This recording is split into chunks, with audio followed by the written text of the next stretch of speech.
भुनक्तु सहनौ भुनक्तु सह वीर्यं करवावहै तेजस्विनावधीतमस्तु मा विद्विषावहै। ओम शांति शांति शांति।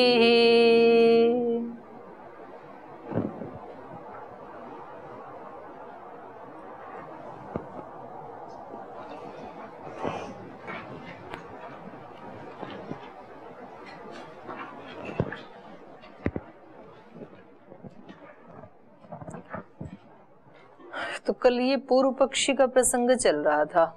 ये कह रहे थे दुख की अत्यंत निवृत्ति के लिए पुरुषार्थ की आवश्यकता नहीं है। तो इन्होंने 2-3 हेतु दिए थे। पहला हेतु तो ये था कि कौन से दुख को हटाया जा सकता है, अनागत को। 2 वाले दुखों को तो हटाया ही नहीं जा सकता, क्योंकि वर्तमान वाला दुख है वो तो अगले क्षण में अपने आप नष्ट हो जाएगा, पीछे वाला व्यतीत हो ही गया है। तो ये कह रहे थे कि अब आने वाला जो दुख है वो आएगा कि नहीं आएगा, उसकी कल्पना करके इतना पुरुषार्थ करना, अष्टांग योग का पालन करना, ये कौन सी समझदारी है। दूसरा इन्होंने कहा कि नहीं, वो तो हैं, दुख तो चित्त में रहते ही हैं, तो चित्त के साथ ही मिटेंगे। अगर आपको दुखों से अत्यंत निवृत्ति चाहिए तो चित्त का ही अपने मूल कारण में विलय हो जाए, ऐसा तो कुछ प्रयास करना चाहिए। तो उसके लिए तो अत्यंत पुरुषार्थ ही करना पड़ेगा मोक्ष के लिए। तो इन्होंने कहा कि इस तरह से आप वर्णन करें तो भी आवश्यकता नहीं है, क्योंकि चित्त में होते हैं ना दुख, आत्मा में तो होते ही नहीं, पुरुष में तो होते ही नहीं। तो पुरुषार्थ क्यों? पुरुष का प्रयोजन तो नहीं है, तब भी चित्त का प्रयोजन हो सकता है वो। फिर इन्होंने कहा कि हैं तो नहीं, पर ऐसा आभास हो जाए, मान लें तो बोले ऐसे आभास हो जाए और ऐसा मान लें तो भी वो पुरुषार्थ नहीं है, क्योंकि जो माना हुआ है वो तो श्रवण और मनन से ही नष्ट हो जाएगा। किसी ने हमारे को बताया कि पुरुष में तो कोई दुख नहीं है, चित्त में ही है, फिर हमने उस पे मनन किया और हमने उसको हटा दिया। तो पुरुष के लिए तो फिर भी पुरुषार्थ की तो आवश्यकता नहीं है। तो ये यहाँ तक हमने कल पढ़ा था। इसमें आपको कोई शंका तो नहीं है, कुछ पूछना तो नहीं है? आगे चलिए फिर। तो और भी एक हेतु दे रहे हैं ये पूर्व पक्षी। किंच और भी भवतु कदाचित भ्रमादिना पुरुषेच्छा विषयत्वं दुःखाभावस्य श्रुतिस्तु मोहनाशिनी कथम सिद्धस्य फलत्वं प्रतिपादयेत्। तरति शोकम आत्मवित् विद्वान हर्ष शोकौ जहाति इत्यादि रीति। कह रहे और भी एक हेतु है पुरुषार्थ ना करने के लिए हमारे पास। वो क्या है? भवतु कदाचित भ्रम आदिना, भ्रम आदि के द्वारा भले ही कभी पुरुषेच्छा विषयत्वम दुखाभावस्य, पुरुष की इच्छा के विषय में जो है दुख का भाव कभी हो सकता है भ्रम के कारण। कदाचित ये पुरुष की इच्छा का विषय बन सकता है, सुख दुख। पुरुष को ऐसे लग सकता है कि मैं सुखी हूं, मैं दुखी हूं, तो ये कदाचित हो भी सकता है दुख का भाव। लेकिन तो भी श्रुतिस्तु मोहनाशिनी, मोहनाशिनी, लेकिन हमारे पास श्रुति तो है मोह का नाश करने वाली। अगर हमें कभी ये भ्रम, ये मूढ़ता, ये मोह हो भी जाए कि मैं सुखी हूं, मैं दुखी हूं, ऐसे हो भी जाए, तो हमारे पास श्रुति तो है। और श्रुति क्या कहती है? तरति शोकम आत्मवित्। कह रहे श्रुति मोहनाशिनी कथम सिद्धस्य फलत्वं प्रतिपादयेत्। जो श्रुति है वो सिद्ध ही है। जो क्या सिद्ध है? पुरुष में दुख का ना होना। उस सिद्ध के फल का प्रतिपादन श्रुति तो नहीं करेगी ना। श्रुति जो पहले से ही सिद्ध है उस सिद्ध को दोबारा तो प्रतिपादित नहीं करेगी कि किसी कर्म को करने से ये फल मिलेगा, ऐसे तो नहीं कहेगी ना श्रुति। श्रुति जो पहले से ही सिद्ध है उसी को ही बताएगी। तो श्रुति क्या बताती है? तरति शोकम आत्मवित्, जो आत्मवेत्ता है वो शोक को तर जाता है। तो इसका मतलब है जब श्रुति कह रही है तो आत्मा में कोई शोक होता नहीं है, और जो अपनी आत्मा के उस स्वरूप को जानता है, दुख रहित स्वरूप को, वो तर जाता है। तो हम इस श्रुति से ही जान लेंगे कि हमारा स्वरूप कैसा है, दुख रहित है। तो तरति शोकम आत्मवित्, जो अपनी आत्मा को जानता है, उस स्वरूप को जानता है, वो शोक को तर जाता है। और भी कहा श्रुति में, विद्वान हर्ष शोकौ जहाति, जो विद्वान है वो हर्ष शोक को छोड़ देता है। तो हर्ष शोक को छोड़ देता है मतलब विद्वान तो है, अभी आत्मा तो है, और जिसको उसने छोड़ दिया वो उसके अस्तित्व का भाग था ही नहीं, कोई दूसरा चीज थी मेरे हाथ में, उसको मैंने छोड़ दिया। तो इससे भी ये पता लगता है कि आत्मा में तो दुख है ही नहीं। इन दोनों श्रुतियों से, श्रुति वाक्यों से ये पता लगता है कि आत्मा में दुख नहीं है। तो इसके लिए अत्यंत पुरुषार्थ करने की क्या आवश्यकता है? जो आपने कहा कि त्रिविध दुखस्य अत्यंत निवृत्ति अत्यंत पुरुषार्थ है, तो कोई जरूरत नहीं पुरुषार्थ करने की। अत्र उच्यते, अब इसका उत्तर दे रहे हैं। न नित्य शुद्ध बुद्ध मुक्त स्वभावस्य तद्योगस्तद्योगादृते इति हे हेत्वावधारक सूत्रेण एव अयं पूर्व पक्ष समाधास्यते। तो जो ये पूर्व पक्षी का पक्ष था, ये सूत्रकार के द्वारा ही इसका निवारण किया जा रहा है। सूत्रकार क्या कह रहे हैं, सांख्यकार क्या कह रहे हैं कि जो नित्य शुद्ध बुद्ध मुक्त स्वभाव वाला आत्मा है, उसका इस संसार के साथ या शरीर के साथ या अविद्या के साथ जो योग होता है, तस्य योगः, वो योग क्यों होता है? तद योगादृते, न उसके योग के बिना वो योग नहीं हो सकता है। किसके योग के बिना? अविद्या के योग के बिना। अगर इसके अंदर अविद्या ना हो तो ये प्रकृति से नहीं जुड़ेगा। प्रकृति से भी क्यों जुड़ता है ये? अविद्या के कारण। अगर अविद्या को हटा दें तो ये प्रकृति से नहीं जुड़ेगा, क्योंकि वो तो क्या है? नित्य शुद्ध बुद्ध मुक्त स्वभाव वाला है। तो ये इसके साथ जुड़ना, ये अविद्या क्या है? हेय का हेतु। हेय क्या है? अविद्या के साथ जुड़ करके तीन प्रकार के दुखों से दुखी होना, ये तो हेय हो गया। हेय हेतु क्या है? अविद्या।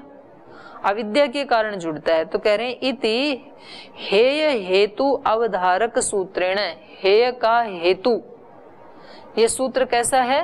हेय का हेतु बताने वाला, हेय के हेतु का अवधारक।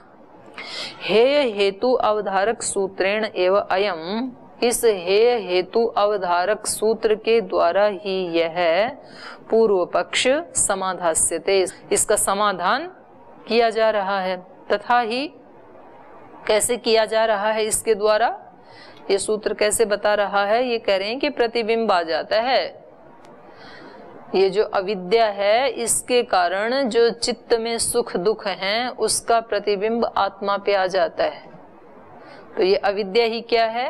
हेय हेतु है। इस हेय हेतु के बिना, माने अविद्या के बिना, इस नित्य शुद्ध बुद्ध मुक्त स्वभाव वाले आत्मा का प्रकृति के साथ संयोग हो नहीं सकता है। वो कह रहे हैं तथा ही प्रतिबिंब रूपेण पुरुषे अपि सुख दुखे स्तः। ये सूत्र कह रहा है कि जैसे प्रतिबिंब रूप से ही पुरुष में सुख दुख दोनों रहते हैं, उसकी परछाई पड़ती है ना। यद्यपि उसके स्वरूप में तो कोई बदलाव नहीं आता है, लेकिन उसका प्रतिबिंब तो, चित्त का प्रतिबिंब तो आत्मा पे पड़ता है।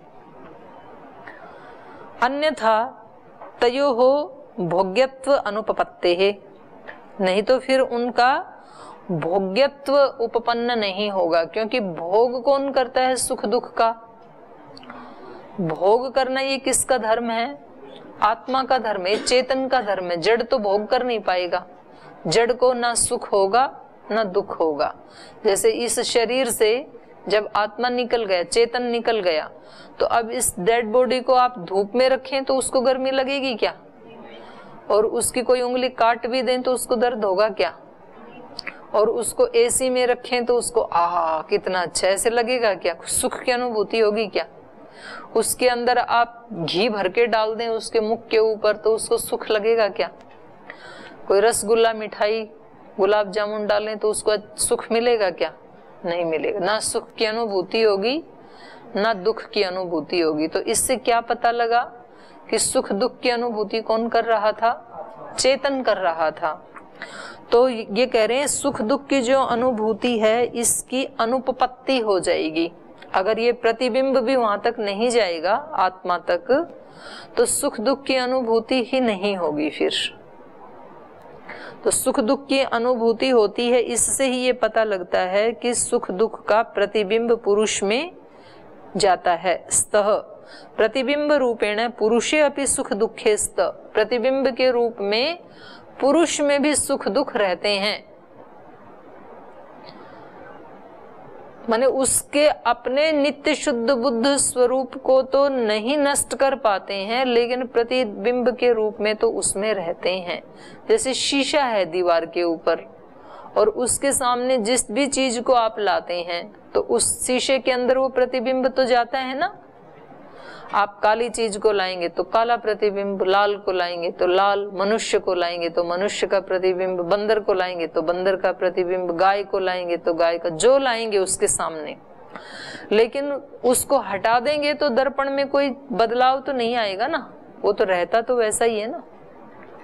ऐसे ही यहाँ कह रहे हैं कि सुख दुख यद्यपि बुद्धि में रहते हैं, चित्त में रहते हैं, चित्त का धर्म है ये, लेकिन प्रतिबिंब रूप से तो वो आत्मा में रहते हैं और तभी सुख दुख की अनुभूति होती है। अगर उसमें प्रतिबिंब रूप में ना रहे तो सुख दुख का भोग की अनुपपत्ति नहीं होगी। अन्यथा तयो कयो सुख दुखयो भोग्यत्व अनुपपत्ते है।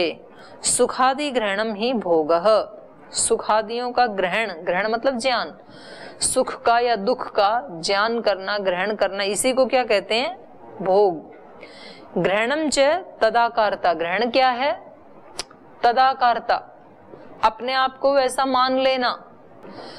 आत्मा अपने सुख आने पर अपने को सुखी मान ले, दुख आने पर दुखी मान ले। ये जो तदाकारता कर ली इसने सुख दुख के साथ, यही क्या है? भोग। और उससे तदाकारता ना करे यही क्या है? योग। योग क्या है? उससे अलग हटना। योगः चित्तवृत्ति निरोध है, वृत्तियों का निरोध कर दिया, यही योग है। और वृत्ति सारूप्यम भोग इतरत्र, माने योग से दूसरा क्या है? भोग। जब अपने स्वरूप में प्रतिष्ठित नहीं होगा, योग में प्रतिष्ठित नहीं होगा, तब किस में प्रतिष्ठित होगा? तब भोग में होगा। तो ये ग्रहण क्या है? तदाकारता। साच कूटस्थ चितौ बुद्धे अर्थाकारवत परिणामो न संभवति इति अगत्या प्रतिबिंब रूपतायाम एव पर्यवस्यति।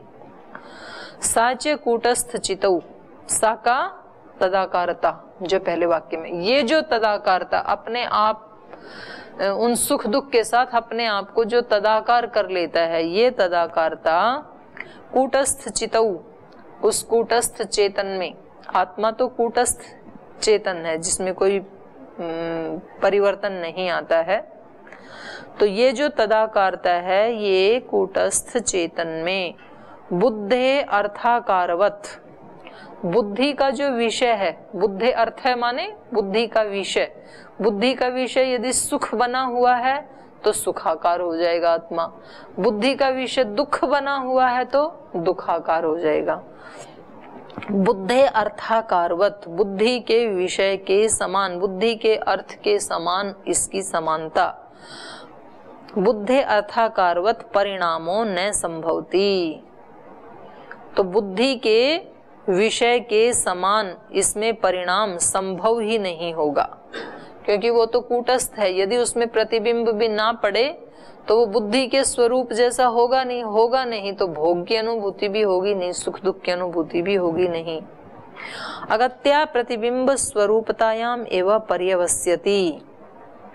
और कहते हैं इस पुरुष की जो गति है, गति मतलब स्थिति, स्थिति मतलब सुख दुख, इस पुरुष की जो सुख दुख स्वरूप जो स्थिति है ये भी नहीं होगी। प्रतिबिंब स्वरूपतायाम एवं पर्यवस्यति, ये सुख दुख की गति भी प्रतिबिंब रूप के साथ तदाकार होने में ही अवसान को प्राप्त करती है। पर्यवस्यति माने सुख दुख जो है ये भोग कहाँ जाके पर्यवसान को प्राप्त होते हैं? आत्मा में। जब आत्मा उस सुख की या दुख की अनुभूति कर लेती है तो वहां फिर उसके आगे कहीं नहीं जाते हैं, ये वहां उनका पर्यवसान हो जाता है।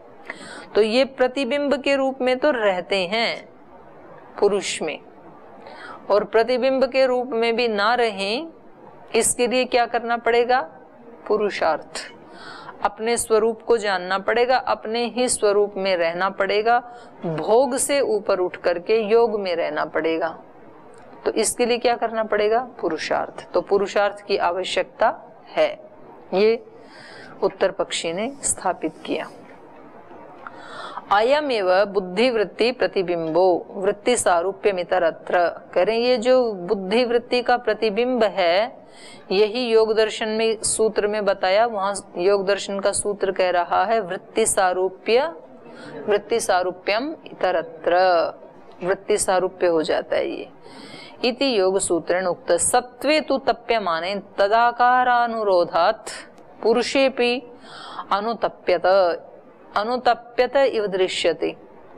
सत्वे तु तप्यमाने, सत्व के तप्यमान होने पर, सत्व माने बुद्धि, मन में जब दुख होता है, जब मन तप्यमान होता है, तप्यमान माने दुखी होना, मन में कोई परेशानी होती है, कोई दुख होता है, तब तदाकारानुरोधात्, तदाकार के अनुरोध से माने उसका प्रतिबिंब आत्मा में गिरने के कारण, आत्मा उससे तदाकार होने के कारण पुरुषो अपि अनुतप्यत इव दृश्यते, ये पुरुष भी अनुतप्त जैसा दिखाई देता है।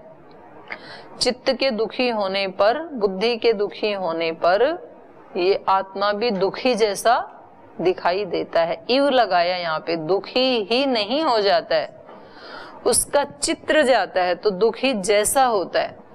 जब शीशे के सामने किसी लाल फूल को लाते हैं तो शीशा लाल नहीं हो जाता है, लाल सा दिखता है, क्योंकि उसका प्रतिबिंब जाता है ना। तो तदाकारानुरोधात् पुरुषोऽपि अनुतप्यत इव दृश्यते इति योग भाष्ये, ये योग भाष्य में कहा है 2:17 में। 2:17 क्या है? दृष्टि दृश्यो संयोगो हेय हेतु।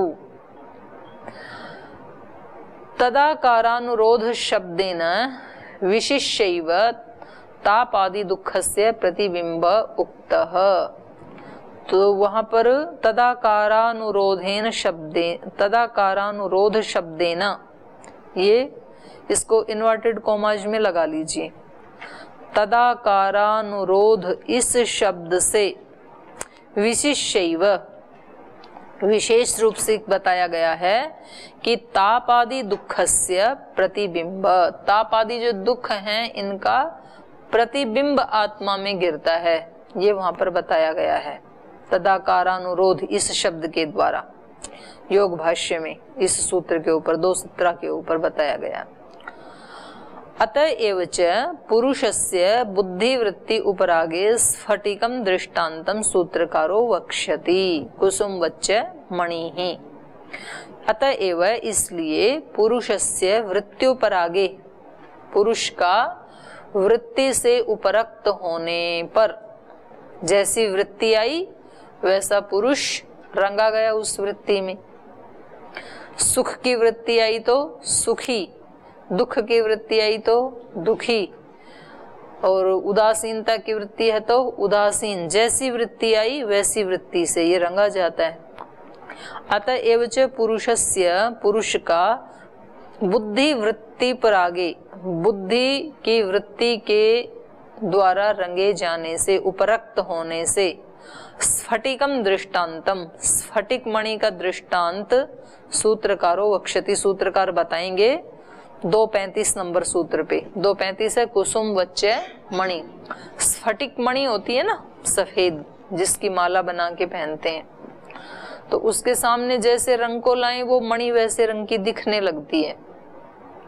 तो लाल फूल लाएंगे वहां पे तो वो लाल दिखने लगती है, हरा लाएं तो हरा दिखेगी, नीला लाएं तो नीली दिखेगी वो। तो उसका माताएं वो बनाते हैं, माला बनाती हैं, तो उनको जैसी भी साड़ी पहननी हो वो वैसी ही दिखती है। तो एक माला में फिर सब काम चल जाते हैं।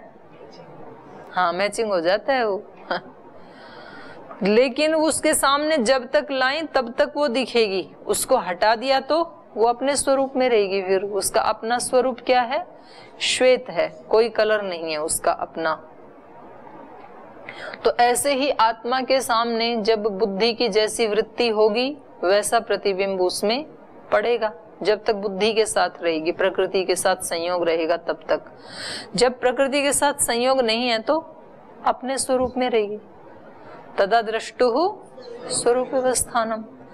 जब कोई भी वृत्ति नहीं रहेगी, योगश्चित्त वृत्ति निरोध है, सारी वृत्तियों का निरोध कर दिया, तो फिर क्या होगा?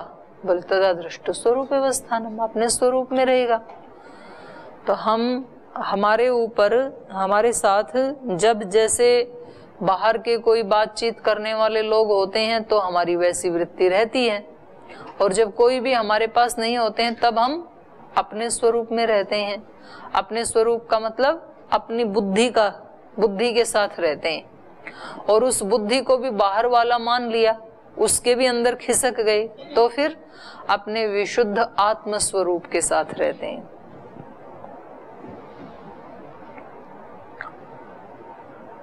वेदांती भी अपि चेतने अध्यस्ततयैव दृश्य भानम उच्यते सच अध्यास प्रतिबिंबम बिना न घटेत। जो वेदांती हैं, वेदांत को मानने वाले हैं, उन वेदांतियों के द्वारा भी चेतने अध्यस्त, चेतन में अध्यास किया जाता है। अध्यास मतलब आभास, आरोप। वे भी यही कहते हैं कि चेतन में आरोप किया जाता है सुख दुख आदि का, वास्तव में तो उसके अंदर कोई सुख दुख आदि है नहीं। तया एव, उस अध्यास के द्वारा ही, उस आरोप के द्वारा ही दृश्य भानम उच्यते, तो उसके द्वारा ही दृश्य का भान होता है। तभी इसको पता लगता है कि ये दृश्य कैसा है। बुद्धि जैसा दिखाती है ना, बुद्धि कहती है कितना सुखदायी दृश्य है, तो इसको सुखदायी लगता है। बुद्धि कहती है कितना दुखदायी दृश्य है, तो इसकी आंख में आंसू आता है। फिर तो जो बुद्धि दिखाती है वैसा ये देखता है। दृश्य भानम उच्यते स अध्यास प्रतिबिंबम बिना न घटेत। तो ये जो अध्यास है, ये जो अनुभूति है इस आत्मा को, ये प्रतिबिंब के बिना घटित नहीं हो सकती है। आत्मा भी प्रतिबिंब के रूप में उसको वैसा देखता है। ज्ञान मात्रस्य अध्यासत्वे आत्माश्रयात् अध्यासात् ज्ञानम ज्ञानमेव च अध्यास इति। ज्ञान मात्रस्य अध्यास सत्वे, और ज्ञान मात्र ही अध्यास है। सब ज्ञान क्या है? भ्रम है, अध्यास है, आरोप है। ऐसा यदि मानेंगे तब ज्ञान मात्रस्य अध्यास सत्वे आत्माश्रयात्, आत्मा के आश्रय से जो भी ज्ञान होते हैं वो सब क्या होते हैं? अध्यास मात्र ही होते हैं। ऐसा यदि कहेंगे तब तो अध्यासा ज्ञानम ज्ञानमेव च अध्यास, तो अध्यास से तो ज्ञान होता है। अध्यास मतलब आरोप, इसके ऊपर कोई प्रतिबिंब पड़े तब तो इसको सुख दुख का ज्ञान हो, और सारा ज्ञान मात्र क्या है? अध्यास। तो फिर तो ज्ञान तो किसी चीज का होगा ही नहीं, तो ये तो दोष आ जाएगा ना। फिर आत्माश्रयात अध्यास ज्ञानम ज्ञानमेव च अध्यास, और जो इसको ज्ञान हो रहा है, जो भी ज्ञान हो रहा है वो सब क्या है? अध्यास है। तद एतत् स्मर्यते अपि, तो कह रहे हैं तो इसके लिए भी फिर स्मृति में कहा है। कैसे? तस्मिश्चिद दर्पणे स्फारे समस्त वस्तु दृष्टयः इमास्तः प्रतिबिंबन्ति सरसी इव तटद्रुमाः।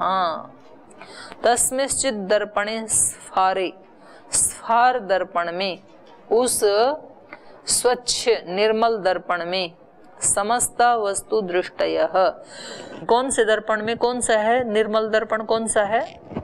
आत्मा। वो जो आत्मा रूपी निर्मल दर्पण है, चेतन रूपी जो निर्मल दर्पण है, उसमें समस्ता वस्तु दृष्टयः, ये सारी वस्तुएं दिखाई देती हैं दर्पण में।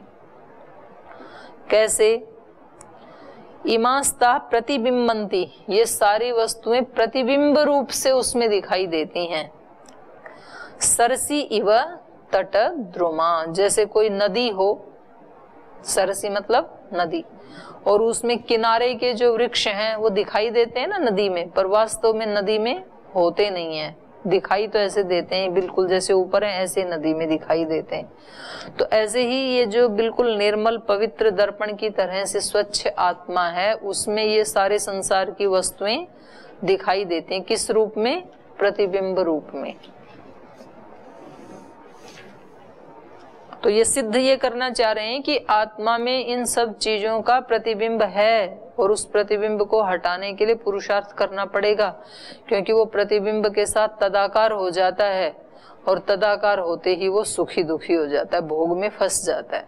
तो उसको भोग से बचा करके योग में लगाना पड़ेगा, इसलिए पुरुषार्थ जरूरी है। अत्र ही दृष्टि शब्दो बुद्धिवृत्ति सामान्य परो युक्ति साम्यात् प्रतिबिंबश्च तत्तत् उपाधिषु बिंबाकारश्चित्त परिणाम इति। अत्र ही दृष्टि शब्दो बुद्धिवृत्ति सामान्य परो, क्या बीच में कहीं छूट गया क्या ये? हाँ नहीं, इसी में कहा ना जो तस्मिंश्चित् दर्पणे समस्ता वस्तु दृष्टयः, सारी वस्तुएं दृष्टिगोचर होती हैं। तो इस दृष्टि के बारे में कह रहे हैं। कह रहे हैं अत्र ही दृष्टि शब्दों, यहाँ पर जो दृष्टि शब्द कहा है वो क्या है? बुद्धिवृत्ति सामान्य परो, बुद्धिवृत्ति के समान धर्म वाला है वो। बुद्धिवृत्ति, यहाँ पर जो दृष्टि शब्द है वो बुद्धिवृत्ति का सामान्य परक है। बुद्धिवृत्ति को ही, तो बुद्धि में जो ज्ञान हो रहा है वही ज्ञान आत्मा में आरोपित हो जाता है, तो वही दृष्टि शब्द कह रहा है। अत्र ही दृष्टि शब्दों बुद्धिवृत्ति सामान्य परो युक्ति साम्यात्, युक्ति की संगति से। कैसे? प्रतिबिंबश्च, प्रतिबिंब माने तत्तत् उपाधिषु बिंबाकारः चित्त परिणाम इति। प्रतिबिंब का मतलब है उस उपाधि में बिंबाकार चित्त का परिणाम ये दिखाई देता है। जैसी वृत्ति होगी वैसी ही चित्त की स्थिति होगी, वैसी ही आत्मा की स्थिति होगी। तो यहाँ प्रतिबिंब का मतलब क्या है? तत्तत् उपाधिषु, उस उपाधि में, जिसको देखेगा उस उपाधि में। बिंबाकार चित्त, चित्त कैसा हो जाएगा? उस उपाधि जैसा ही हो जाएगा। बिंबाकार चित्त, और यही क्या है? चित्त परिणाम, यही चित्त का परिणाम भी है। जिस चीज को देखा वैसा ही चित्त हो गया, तो चित्त का परिणाम हो रहा है। किसी सुखदायी चीज को देखा तो चित्त सुखी हो गया, फिर दुखदायी को देखा तो दुखी हो गया। तो जैसे जैसे उपाधि से युक्त होता है वैसी वैसी इसका बिंब की तदाकारता हो जाती है, और वैसी ही इसकी स्थिति हो जाती है। इसी को चित्त परिणाम कहा। तस्मात् प्रतिबिंब रूपेण पुरुषे दुख संबंधो भोगाख्यो अस्ति, इसलिए प्रतिबिंब के रूप में पुरुष में जो दुख का संबंध हो जाता है उसको ही क्या कहते हैं? भोग। वो ही भोग नाम से कहा जाता है। भोगाख्यो अस्ति, भोग नाम से कहा जाता है, वो ही भोग है।